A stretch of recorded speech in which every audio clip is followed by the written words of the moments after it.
Welcome back to my channel. Today we're doing something very different because I am on day 7 of recovery from inguinal hernia surgery. And as most of my listeners and viewers are male, this is something that many of you may already have or at some point in your life could have to deal with. So I put together a short PowerPoint presentation, which I'm going to present to you and tell you something about my experience with hernia repair. The first question to be asked is, what is an inguinal hernia?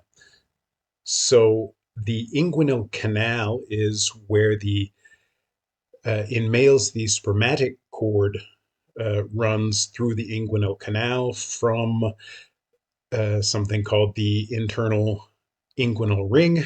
And at this internal inguinal ring, that is where the weak spot is that causes a hernia. So females have this as well, this inguinal canal with them. There's a ligament that runs through it to the uterus, and they can also get inguinal hernias, but it's more common in men. So forgive me, but most of my references will be to the male anatomy. So this is what a hernia is. What it looks like. No, it doesn't look like this. This is a cartoon, but basically, as you can see, there is a hiatus between two pieces of muscle, and in this case, that would be the internal inguinal ring. And when this becomes weakened through a tear, for example, or just through congenital weakness in the musculature, or just a bigger inguinal ring, and as part of your lifestyle, you have a buildup of intra-abdominal pressure that could be through heavy lifting, even things like coughing fits, or constipation. If you build up intra-abdominal pressure and it's too much for this pause in the musculature to hold back, then the contents of the inside can push through. And once they do, generally they're going to tend to do it again and again. You can push the contents back in, but they'll come right back out because once they've pushed through, basically the ring or the tear in the muscle or whatever is causing this hiatus is going to be just too weak to hold it back. Also, you have to imagine muscles, they pull concentrically. So if you have a tear, or the ring is too big, and you contract these muscles, even in an attempt to keep the insides in, when you're doing something like weightlifting, it's the contraction is just going to pull this opening apart. There's no way to push it back together again, except from the outside, with things like trusses, belts, things like that. So these are the muscles that we are talking about when we're talking about the abdomen. We've got the external oblique muscles. That is the outermost layer of abdominal musculature on the sides where this inguinal canal originates. And this is the outermost kind of corset of your abdominal musculature. The hernia occurs below this. The next layer beneath that is the internal oblique musculature. Just to go back, these oblique muscles are responsible for twisting the torso. So the external obliques pull in a certain way to twist your thorax compared to the pelvis, and the internal obliques do the same thing, but in a slightly different direction. You can see the difference in the way that the muscle fibers run. Here, the external obliques run at kind of a downward angle towards the inside, and then the other ones in an upward angle towards the inside. And so you can imagine how those pull to help you turn your thorax to the right or to the left. This is directly below the external obliques. The internal obliques, the hernia also happens below the internal obliques, but if you see on the right there that there is a, so we'll go back to the external obliques. They go all the way down to the pelvis and shut everything in. So this is like the strong outer sheath. And then if you look at the internal obliques, there is a hiatus there between the top of the front of the pelvis and the muscle itself, so the hernia can slip past that if it's, especially if it's big enough. So these muscles are on the outside, and then you've got an internal layer of muscle. This is the transversus abdominis. It's kind of the you notice it has way less of an oblique angle, like these have the up to down and the down to up. Um, uh, this this goes straight across, and it's the inmost layer of your abdominal musculature, and you can see there on the on either side that there is an opening. That's the inguinal ring, so the internal inguinal ring, and that is where the hernia occurs. So right in this transversus abdominis muscle. And as I said, if that rips, you see that this strong muscle is going to be pulling it apart further. There's no way for it to resolve itself, because once there's a rip in that, the strength of this muscle is just going to make it worse and worse. And that along the belt line there in this picture, you can see that is where the hernia actually occurs. It comes out through this muscle and ends up below these muscles here, the top, the oblique muscles, and that is where it lives. So in order to repair the hernia, you have to cut through these top, the fascial layer here of the external oblique, the internal oblique through the actual muscular layer, and then the transversus abdominis. That is where the defect occurs. Here is a picture of the inguinal canal. The spermatic cord runs down through this canal, and once the insides push out through the transversus abdominis, then they get stuck in this inguinal canal. The fact that this cord has to go through the muscle, that basically causes a potential weak spot. And what you have here is the peritoneum. So the peritoneum is the membrane that basically holds in all your abdominal organs, and that is what pushes through. So there can be some bowel that goes through with it.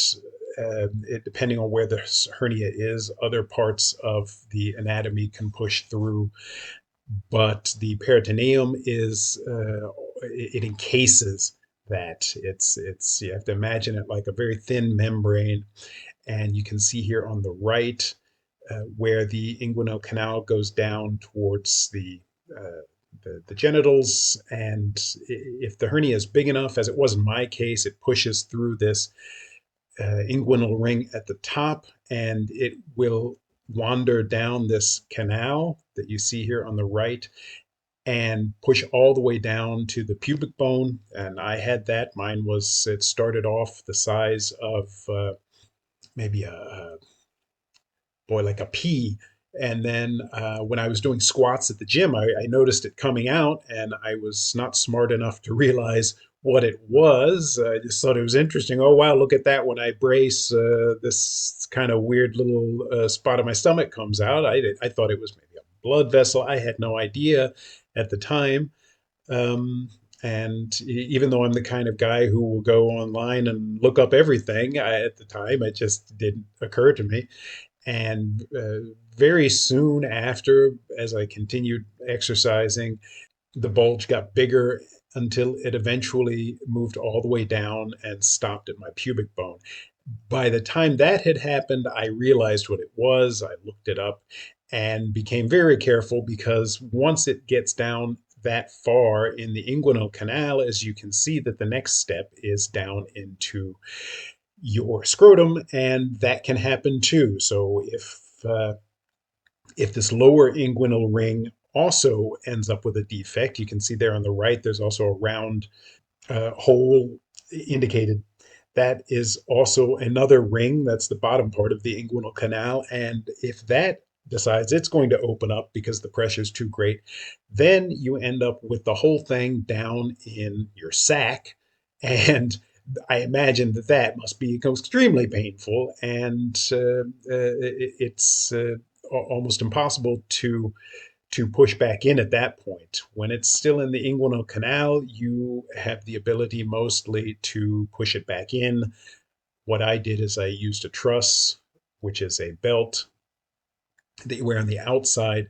I would push the bulge back in through the ring at the top and just keep it there by means of a belt. Eventually, it got so bad that I had to wear more than one belt. Uh, I was wearing two, three belts just to make to cover the entire area there, and then on top of that, by the end of it, I was using a a big. It's called a flossing band. It's something you use in the gym, but basically it's just a big rubber band. And that was the only thing strong enough to keep it in while I was working and exercising and doing things like that. So it just gets worse over time. I will tell you now, if you've got a small defect, if you notice anything, if you notice a little pain or a little bump in your groin area, it will only get worse, and there's nothing you can do to stop it, because the stronger your muscles get, the worse the defect will become. And so let's see, the peritoneum and the inguinal canal, exactly. That's what is pushing through, is this inner membrane. And when they repair it, that inner membrane has to get cut and repaired as well. So the it starts to become more and more complicated the longer you let it go.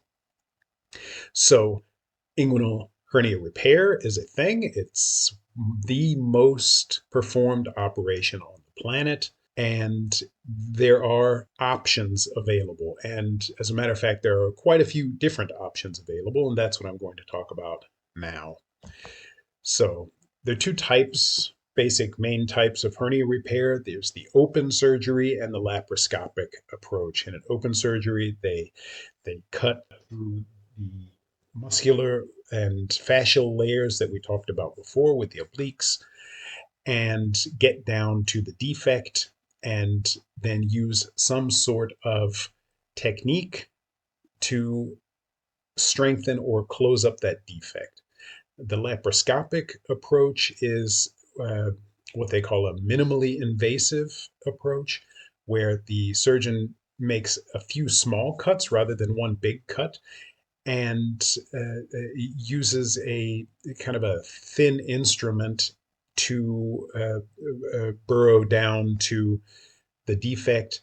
There's a balloon or gas pumped in below your skin to create space so that the surgeon can see what they're doing. In the open surgery, obviously it's all open. They just pull it back with different clamps and stuff. And they in the laparoscopic, they make room by pumping some kind of a gas in there to open up the surgical site. In both the laparoscopic and the open surgery, the most common way of repairing the defect is a hernia mesh. So it's some sort of polypropylene mesh. Generally, they have larger pores. The bit that's peeking through the defect is pushed back, and the mesh is stuck on top. In some cases, depending on the type of surgery, there's different mesh-based surgeries. In some cases, it will be stitched to the transversus abdominis. In some cases, it will be put on with these resorbing screws. I guess they're made of some sort of gelatin or something. They look like a kind of a plastic screw. That's usually with the laparoscopic surgery. And in some cases, I've heard that they don't do anything to hold the mesh in place. They just slap it on there and let the strong oblique muscles hold it in place, and then close you back up. So that mesh, the idea is, as you can imagine, it closes up the hole. The spermatic cord is runs underneath the mesh and continues to do what it does, and the defect itself, though, is reinforced so that the intra-abdominal pressure no longer pushes the peritoneal contents out through. There are also repairs that don't use mesh. One of the original non-mesh procedures is the Bassini repair. I won't go into any technicals about it, but that is kind of the granddaddy of the non-mesh repairs. Basically, a non-mesh repair means that they just use suture. It's like a sewing technique rather than slapping a mesh on there and saying, okay, we fixed it. What they do is they use different techniques of sewing, cutting, folding different pieces of tissue over the defect, or just making the hole a little bit tighter using sutures. A progression of that was the Schuldeis repair, which came out in the 50s. A surgeon, these are all named after the surgeons who came up with their idea. The Bassini was an Italian guy. Schuldeis was, I think, a Canadian. And he came up with this idea of a slightly modifying the Bassini repair and using a flap of the internal oblique musculature and some of the fascial tissue down there to create a stronger repair. So the Bassini repair was quite prone to recurrence of hernias. I'll say about the mesh repair. So the recurrence rate is quite low with the mesh repair. With the Bassini repair, the recurrence rate was much higher. So the mesh kind of solved that problem. Schuldeis came in and said, no, we don't need the mesh. We can use the tissue and just improve the Bassini repair. And it's become quite popular recently because the mesh itself is problematic for some people. At the very beginning, when they started using these meshes, a lot of times they were in contact with the bowel and they would cause bowel adhesions and obstructions, and this was highly problematic. They've come up with surgical techniques now to avoid those problems. Any operation obviously is not without its risks, but the mesh itself has carries risks because what happens is the mesh is there to reinforce the defect, but it's also there for new as a substrate, let's say, for the new tissue to build itself around. So eventually, the mesh will just be it's like rebar in concrete. So tissue will infiltrate the mesh and use it as a substructure. And if then something happens that there is other the mesh fails, for example, and and the insides push past the mesh, or there is some sort of infection. Well, then you end up with the problem that there's all kinds of tissue interwoven with this mesh, and to take it out, you have to basically take out a lot of tissue along with it. Basically, you end up with a big hole in your musculature, and this can be a complication. It can happen right after the surgery. It can happen years down the road.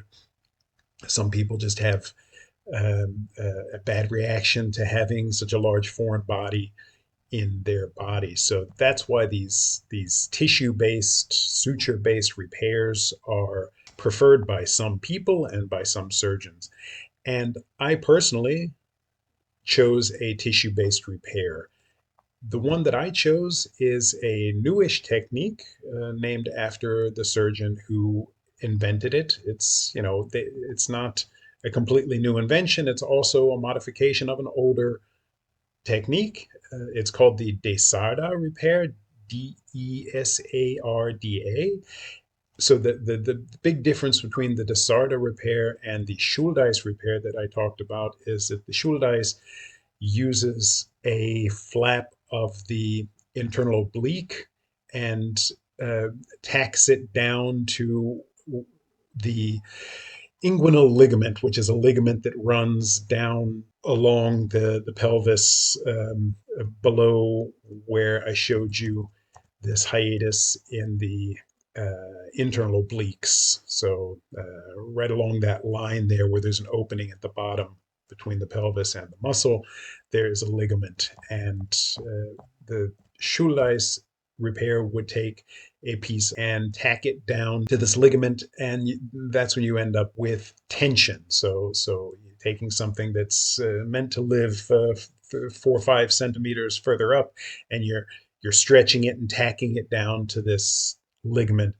What Desarda did was said we don't need to tack it all the way down there. We can use that band to anchor a certain bit of musculature. I think the transversus abdominis, this deepest layer of muscle, takes a piece of that and anchors it to this thing, and it already so that part it already lives down there. So it's just an anchor and doesn't cause tension. And then he uses the midmost part. So he makes an incision in that muscle itself, and then anchors the other structures to that, so that they don't have to be pulled down 4 or 5 centimeters, but really only a short distance.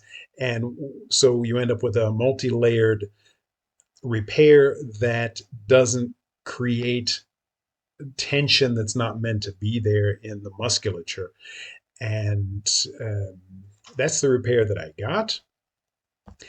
It's been 7 days since I got the surgery, and it was quite an interesting experience. I was awake throughout the whole thing.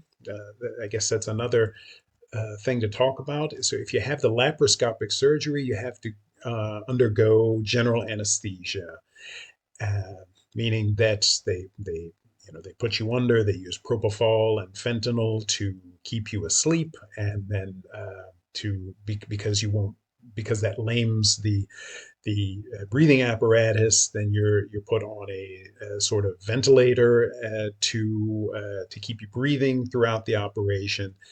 And then they bring you back, and you're a bit disoriented. And whereas with these open surgeries, you can do them with a local or a spinal anesthetic. Spinal is what they give women during childbirth. Sometime they inject something into your spinal canal, and it just makes everything down from the injection site. They can't feel it. I went with a local anesthetic, so that was, I'll say, it was painful. So the local anesthetic, it's like Novocaine. It's not Novocaine, but it's something like that. And you can imagine, if you get a tooth extracted or something, or drilled in your mouth, you can still feel. And imagine going down several layers of muscle all the way down to the peritoneal layer. Uh, uh, there's just bits there that you can't even reach with the anesthetic. So there were moments where I was kicking my legs and saying, "I think we need more." And I could feel the heat of the cauterization. I could feel them cutting and pressing and pulling. And but it I'd say it gave me some kind of an ownership of the process. So I didn't just, as people describe it, fall asleep and then wake up in the hospital in the recovery room, and have no idea what had gone on. It was an hour-long operation, and I was awake for all of it. As a matter of fact, interestingly enough, there's two parts to the operation where I was required to cooperate. So at some point, once they do this anchoring that I talked about down to the inguinal band, and they do some suturing stuff to each other, they need to check to see that it is going to hold. And so he asked me in the middle of the operation to cough. Um, and so that was not easy because you're afraid you're going to rip something, and like I said, it really all hurts. But I did the coughing. The anesthesiologist who was there on standby just in case, he said, "Oh, usually that's my job. He has to make you cough somehow while you're asleep. So he's got his little tips and tricks to simulate a cough to test the suturing, if you do it under general anesthetic. So I didn't have to rely on anybody to cough me, so to speak. I was able to do that part myself. And then there was a moment where the surgeon said, okay, so some of these suturing techniques, they require that your muscles are robust and stable enough to do them. So once they've got you open, and if they see that there's something structurally that's not going to work, you're not going to be able to get the surgery that you thought you were. That happened to a guy that was next to me in the hospital room afterwards. He had wanted the Schuldeis repair, and he was missing some structure, or some structures were just not strong enough with him, and so he ended up also getting the Desarda repair, without with less tension. um, and in some cases, they may just decide, okay, we have to put in a mesh. But in my case, my musculature was robust enough that I could have had either the Schuldeis or the Desarda. And so I had to decide in the middle of the operation on the operating table what I really wanted. And I said at that point, I'm not going to second guess myself. So we went ahead with the Desarda repair, and I'm really happy that I did. And I'll say this, I'm happy that I got it done. I had been putting this off for 6 years, and that caused problems in the operating room, and that was also part of being awake that made it very interesting to experience and find out. They probably wouldn't have told me this, but they had trouble uh, cutting the peritoneal tissue that makes, so they call it the hernia sac. So that's the part of the very insides, the peritoneum, that pushes through the defect. And uh, uh, so it's all wrapped up in this peritoneal tissue. And the first part of the operation is to cut that and sew it back together. Well, in my case, I had a very large hernia sac. And because I had let it go so long and kept it kind of pushed in tight with the trusses, the hernia belts, that tissue had started to attach itself to the outer musculature, which I guess is an attempt, the body's attempt to repair itself. It was trying to attach, but it just was not making. Who knows? Maybe if I'd let it go another 10, 15 years, it would have gotten strong enough that nothing could have come out. But I don't think so, and I would have had to continue wearing these horrible belts the whole time. And but basically, what happens is that, in general, is the easiest part of the operation. They just snip that and then start in with the repair. But with me, it had started to adhere and vascularize, so it had created new blood vessels and new blood supply. It was quite a. It took about 40 minutes just to excise the sac, as they say, and that's supposed to be like the first 5-6 minutes of the operation, and then you do the repair and you suture, stitch you up and go. For me, it took as long as a normal operation just to do the first step, because I had waited so long, about 6 years. The the original hernia with me happened in 2000, mid 2019, about August 2019. I was doing weighted sit-ups at the gym with a plate on my chest and kind of hanging by my feet off of this table, and I pushed my upper body up, and I felt just a horrible pain in my groin, and it didn't put me out of action permanently. I was in pain for a few days, and then I got used to it or whatever. and I continued doing what I was doing. And it took until 20, well, in 2020, I started to walk with a limp. So by the end of that year, I was starting to walk with a limp. I have osteoarthritis in my hips, so I've had that for a long time, and it never caused me any problems. But once that incident happened, then my gait started to deteriorate. So by the end of 2020, I was unable to walk. I then developed this lump, in this visible lump. So the defect had gotten big enough that the peritoneal tissue had started to push through. And by mid 2021, I was both bedridden and had a hernia down to my pubic bone. I was able to rehabilitate myself and use these trusses to get by.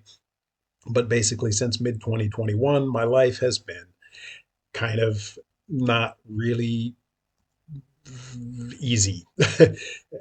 So if you have this situation, don't wait. Just get it done. The surgery itself, I probably had the most painful possible option, and it was really a piece of cake because I'll tell you this, the first day I took painkillers because they gave them to me. I was in the hospital. I stayed in the hospital for 2 days. So they gave me oxycodone, and they gave me 600 milligram ibuprofen. I I tried the oxycodone because I don't know, it's just something I had heard of so much, and I said, I how often am I going to have the opportunity to give this a try? I tried that. I did not like it. Boy, it makes you high, as you can imagine. I mean, it's definitely a, it's a drug. I don't know whether it helped with the pain or not. I couldn't tell you, but I didn't give a damn. I was high, and that was it. And then I started to feel like I had to throw up, and it was not a fun experience. I did not like that because I felt like I was out of control. I took the 600 milligram ibuprofen for the day for the first day, this 3 times a day or whatever they gave me because they gave it to me. I didn't want to look a gift horse in the mouth or question the medical advice. But I think altogether pain pills, I took 4. So, or maybe even just the 3. I think I only took 2 that first day and then 1 the next day. So, by the second day, I had already decided I'm not taking any more pain pills. I didn't really need them. So the pain was tolerable. It didn't really get much less with the pain pills. And, getting in and out of bed was hard, especially because your brain is like, oh, am I going to break things or whatever? But in general, it was a walk in the park recovering from this operation. And today's day 7. And yeah, I still feel it. And I've got this swelling. I don't know if it's really considered swelling. There's something called the healing ridge. So it's from the inside, it's all swollen up. And that will go away over time. So I've been told. uh, but I can get in and out of bed normally. I took the trash down yesterday. I picked up my dog and brought him up the stairs because he's 17 and can't walk anymore. And so I'm going back to work. Well, I'm scheduled to go back to work at the beginning of next week, and I think I'll be fine. I'm going to talk to the doctor today just to make sure everything's going well, but it's not worth the possible complications and the pain of dealing with the hernia to wait. Just do it. My look, I would say look into using local anesthetic because you know, I'm also the kind of person I'm just interested. I just found it was very interesting, and also you just don't miss out. I learned so much just being in that surgery about my own the stupidity of my own decisions or the complications that my own decisions cause. And really, I won't do it again. If I get something on the other side, then I know I'm going to get it taken care of right away. There's no shame in getting a surgery. Um, I'd say research your options, find the best procedure. There's the mesh procedures, laparoscopic, open, the non-mesh procedures. Everyone has their own set of circumstances, and it doesn't make sense to just go to a surgeon and have them tell you what to do, because most surgeons just have the one thing that they do. Um, I was lucky to find a practicing surgeon who basically offered the entire gamut of possibilities. And I figure, and he said he preferred the non-mesh procedures where possible. So I said, if he tells me I need a mesh, I know I need a mesh. I'd been to two, three other surgeons beforehand, and basically they have their one option, and that's it. And I think I scheduled and canceled surgeries three, maybe four times before this, out of not so much fear uh, of surgery itself, but fear of making the wrong decision. The way I see it, if I don't get a mesh and somehow the hernia recurs, then I can always get a mesh. Whereas if you get the mesh and you've got a problem, then you've got, like I said, this problem with the tissue in the mesh, and getting that mesh out is a big problem. So for me, it made a lot of sense to go with the non-mesh and just not having foreign bodies in there. And it seems to me there's seems to me there's going to be less possibility of complications with less stuff left inside of me. Trust the process. You can't undo the hernia on its own. There are websites out there, and the guy who I bought my trusses from has got a website who, it says you can beat the hernia without surgery. Maybe if there's a small hernia, there's some stuff you can do with strengthening exercises. But the problem is, if you strengthen, depending on what muscles you're strengthening, you're pulling the defect further apart. And also, you don't even know what caused, in a lot of, whether it's congenital or whether it was an injury, like in my case. A lot of people don't even know what caused the hernia. They just suddenly have a bump there and say, oh, I don't even know what it is. So how are you going to strengthen the right muscles? And you can't really strengthen the external obliques without strengthening the transversus. And the transversus, if you strengthen it, it's just going to pull the whole further apart. So it's a losing battle, in my opinion. So just accept and move on, and don't be a hero. In Usually this channel talks about mythology, the Orelinda manuscripts, the old stories. And what I notice is, in old stories, the the hero is never you as the reader. In our modern world, we watch movies, we read a book, we're always identifying with the hero. You always feel like you are the main character. And what I have taken away from this is, you're not. And old stories reflect that. The old wise, the old wisdoms passed down through stories, they don't put you in the main character role. They put others in the main character role, and call upon you to emulate these behaviors, or at least honor them if you can't emulate them. And this is the same kind of thing. It's, yes, you're the one who has the hernia, but it's not it's not a hero's journey. It's just a defect that you need to get fixed, because it's not all about you, right? And I'm saying it's not all about. I'm talking to myself here, not criticizing anyone. Um, so think about that. Think about this idea that the hero is